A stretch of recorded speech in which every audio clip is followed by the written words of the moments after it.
Hi friends, ಎಲ್ಲರಿಗೂ ನಮಸ್ಕಾರ. ಇವತ್ತು ನಾವು ಸೂಚ್ಯಂಕಗಳ ಬಗ್ಗೆ ತಿಳ್ಕೊತಾ ಇದ್ದೀವಿ. ಅಂದರೆ ಇಂಗ್ಲೀಷಲ್ಲಿ ಇಂಡೆಕ್ಸಸ್ಸು. ಇದು ಎಲ್ಲ ಎಕ್ಸಾಮ್ಸ್ಗಳಿಗೂ ಕೇಳ್ತಾರೆ. ಹಾಗಾಗಿ ಇದನ್ನೆಲ್ಲ ವರ್ಷಕ್ಕೊಂದ್ಸಲಿ ರಿಲೀಸ್ ಮಾಡೋದು. ಮತ್ತು ಇದರಲ್ಲಿ ನಮ್ಮದು ಭಾರತದ ಸ್ಥಾನ ಯಾವುದರಲ್ಲಿದೆ, ಎಷ್ಟು ದೇಶಗಳಲ್ಲಿ ಭಾರತ ಸ್ಥಾನ ಎಷ್ಟರಲ್ಲಿದೆ ಅನ್ನೋದು ಇಂಪಾರ್ಟೆಂಟ್. ಮತ್ತು ಯಾರು ರಿಲೀಸ್ ಮಾಡ್ತಾರೆ ಅನ್ನೋದು. ಓಕೆ, ಬನ್ನಿ ನೋಡೋಣ. ಫಸ್ಟ್ನೇದು ಹ್ಯೂಮನ್ ಡೆವಲಪ್ಮೆಂಟ್ ಇಂಡೆಕ್ಸ್, ಮಾನವ ಅಭಿವೃದ್ಧಿ ಸೂಚ್ಯಂಕ. ಇದನ್ನ ಯಾರು ರಿಲೀಸ್ ಮಾಡ್ತಾರೆ ಅಂದರೆ UNDP, United Nation Development Programme. ಇದರಲ್ಲಿ 193 ದೇಶಗಳಲ್ಲಿ ಭಾರತ 134ನೇ ಸ್ಥಾನದಲ್ಲಿ ಪ್ಲೇಸ್ನ ಪಡೆದುಕೊಂಡಿದೆ. ಈ ಹ್ಯೂಮನ್ ಡೆವಲಪ್ಮೆಂಟ್ ಇಂಡೆಕ್ಸಿಗೆ ನಾವು ಯಾವ ರೀತಿ ಕನ್ಸಿಡರ್ ಮಾಡ್ತಾರೆ ಅಂದರೆ ಯಾವ್ಯಾವ ಬೇಸ್ ಮೇಲೆ ಅದನ್ನ ರ್ಯಾಂಕ್ ಕೊಡ್ತಾರೆ ಅಂದರೆ, ಒಂದು ಆರೋಗ್ಯ, ಒಂದು ಜ್ಞಾನ, ಇನ್ನೊಂದು ಜೀವನ ಮಟ್ಟ. ಈ ಮೂರನ್ನ ಬೇಸ್ ಮಾಡಿಬಿಟ್ಟು ನಮಗೆ ರ್ಯಾಂಕ್ ಕೊಡ್ತಾರೆ. ಎರಡನೇದು ಆರ್ಥಿಕ ಸ್ವಾತಂತ್ರ್ಯ ಸೂಚ್ಯಂಕ, ಎಕನಾಮಿಕ್ ಫ್ರೀಡಮ್ ರಿಪೋರ್ಟು. ಇದನ್ನ ರಿಲೀಸ್ ಮಾಡೋದು ಫ್ರೇಸರ್ ಇನ್ಸ್ಟಿಟ್ಯೂಟ್ ಅಂತ ಒಂದು ಸಂಸ್ಥೆ. ಇದರಲ್ಲಿ ಸ್ಥಾನ 165 ದೇಶಗಳಲ್ಲಿ ಭಾರತ 84ನೇ ಪ್ಲೇಸ್ನ ಪಡ್ಕೊಂಡಿದೆ. ಇದರಲ್ಲಿ ಹಾಂಗ್ಕಾಂಗ್ ದೇಶ ಫಸ್ಟ್ ಇದೆ, ಸಿಂಗಾಪುರ ಸೆಕೆಂಡ್ ಇದೆ, ಮೂರನೇದಾಗಿ ಸ್ವಿಟ್ಜರ್ಲ್ಯಾಂಡ್ ಇದೆ. ಇದನ್ನ ಯಾರು ರಿಲೀಸ್ ಮಾಡ್ತಾರೆ ಅನ್ನೋದೆಲ್ಲ ಸ್ವಲ್ಪ ಇಂಪಾರ್ಟೆಂಟು, ಎಕ್ಸಾಮ್ಸಲ್ಲಿ ಕೇಳಿದ್ದಾರೆ. ಮತ್ತು ರ್ಯಾಂಕು ಇದು 2024ರಲ್ಲಿ ಕೇಳಿರೋದ್ರಿಂದ 2024ರಲ್ಲಿ ರ್ಯಾಂಕು 84 ಬಂದಿದೆ. ಥರ್ಡ್ ಒನ್ನು ಲಿಂಗ ಸಮಾನತೆ ಸೂಚ್ಯಂಕ, ಗ್ಲೋಬಲ್ ಜೆಂಡರ್ ಈಕ್ವಾಲಿಟಿ. ಇದನ್ನ ರಿಲೀಸ್ ಮಾಡೋದು ವರ್ಲ್ಡ್ ಎಕನಾಮಿಕ್ ಫಾರಮ್, ವಿಶ್ವ ಆರ್ಥಿಕ ವೇದಿಕೆ.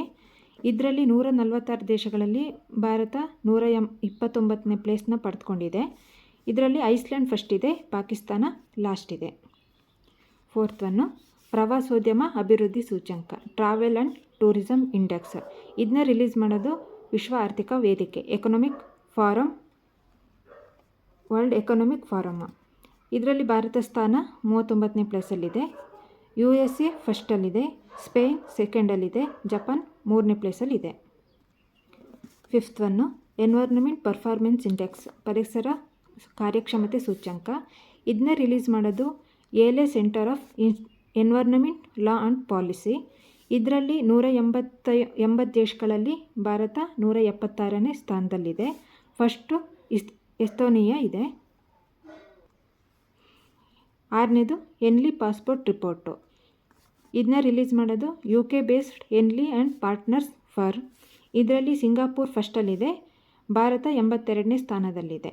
ಇದರಲ್ಲಿ ಈ ರ್ಯಾಂಕ್ ವೈಸ್ ನಮಗೆ ಫಸ್ಟ್ ಪ್ಲೇಸ್ ಏನಾದ್ರು ಬಂದರೆ ಇಷ್ಟು ದೇಶಗಳಿಗೆ ನಾವು ಫ್ರೀಯಾಗಿ ಹೋಗ್ಬೋದು ಅನ್ನೋದೊಂದು ಅದಕ್ಕೋಸ್ಕರ ಇದನ್ನ ಕೊಡ್ತಾರೆ, ಈ ರ್ಯಾಂಕು. ಸೆವೆಂತ್ ಒನ್ನು ವಿಶ್ವ ಪತ್ರಿಕಾ ಸೂಚ್ಯಂಕ, ಪ್ರೆಸ್ ಫ್ರೀಡಮ್ ಇಂಡೆಕ್ಸ್. ಇದನ್ನ ರಿಲೀಸ್ ಮಾಡೋದು ರಿಪೋರ್ಟರ್ಸ್ ವಿತೌಟ್ ಬಾರ್ಡರ್ಸ್. ಇದರಲ್ಲಿ ಇಂಡಿಯಾ ಸ್ಥಾನ 159. ಎಂಟನೇದು ನಾವೀನ್ಯತೆ ಸೂಚ್ಯಂಕ, ಇನ್ನೋವೇಷನ್ ಇಂಡೆಕ್ಸ್. ಇದನ್ನ ರಿಲೀಸ್ ಮಾಡೋದು ವರ್ಲ್ಡ್ ಇಂಟೆಲೆಕ್ಚುವಲ್ ಪ್ರಾಪರ್ಟಿ ಆರ್ಗನೈಸೇಷನ್, ಅದು ಜಿನೆವಾದಲ್ಲಿದೆ. ಇಂಡಿಯಾ ಸ್ಥಾನ 39. ಸ್ವಿಟ್ಜರ್ಲ್ಯಾಂಡ್ ಫಸ್ಟಲ್ಲಿದೆ, ಸ್ವೀಡನ್ ಸೆಕೆಂಡು, USA ಥರ್ಡು. ಇದನ್ನು ಕೇಳ್ತಾರೆ ಒಂದೊಂದು ಸಲ, ಫಸ್ಟ್ ಯಾವುದಿದೆ ಮತ್ತು ಲಾಸ್ಟ್ ಯಾವುದಿದೆ ಅನ್ನೋದನ್ನ. ಫಸ್ಟ್ ಇಲ್ಲಿ ಕೊಟ್ಟಿದ್ದೀನಿ, ಲಾಸ್ಟ್ ಒಂದು ಸ್ವಲ್ಪ ತಿಳ್ಕೊಳ್ಳಿ, ಮುಂದೆ ಹೆಲ್ಪ್ ಆಗುತ್ತೆ.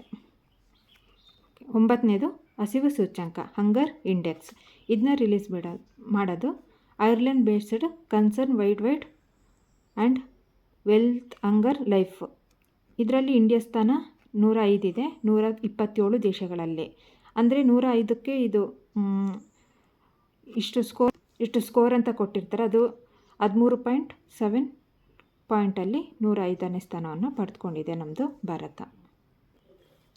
10ನೇದು SDG report, sustainable development goals, ಅಂದರೆ ಸುಸ್ಥಿರ ಅಭಿವೃದ್ಧಿ ಸೂಚ್ಯಂಕ. ಇದನ್ನ ರಿಲೀಸ್ ಮಾಡೋದು NITI Aayog, national institute for transforming India. ಇದರಲ್ಲಿ ಭಾರತದ ರ್ಯಾಂಕ್ 71. ಇನ್ನು ಭಾರತದಲ್ಲಿ ರಾಜ್ಯಗಳು ತಗೊಂಡ್ರೆ ಕೇರಳ ಮತ್ತು ಉತ್ತರಾಖಂಡ ಫಸ್ಟಲ್ಲಿದೆ, ತಮಿಳುನಾಡು ಸೆಕೆಂಡಲ್ಲಿದೆ, ಕರ್ನಾಟಕ 5ನೇ ಸ್ಥಾನದಲ್ಲಿದೆ.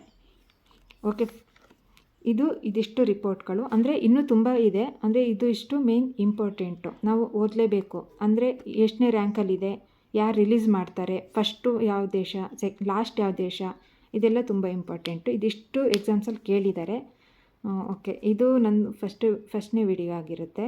ಇದೇನಾದ್ರು ನಿಮಗೆ ಇಷ್ಟ ಆದರೆ ಪ್ಲೀಸ್ ಲೈಕ್ ಮತ್ತು ಸಬ್ಸ್ಕ್ರೈಬ್ ಮಾಡ್ಕೊಳ್ಳಿ. ಇನ್ನು ಮುಂದಿನ ವೀಡಿಯೋಗಳಿಗೆ ನನಗೆ ತುಂಬ ಹೆಲ್ಪ್ಫುಲ್ ಆಗುತ್ತೆ. Okay, thank you.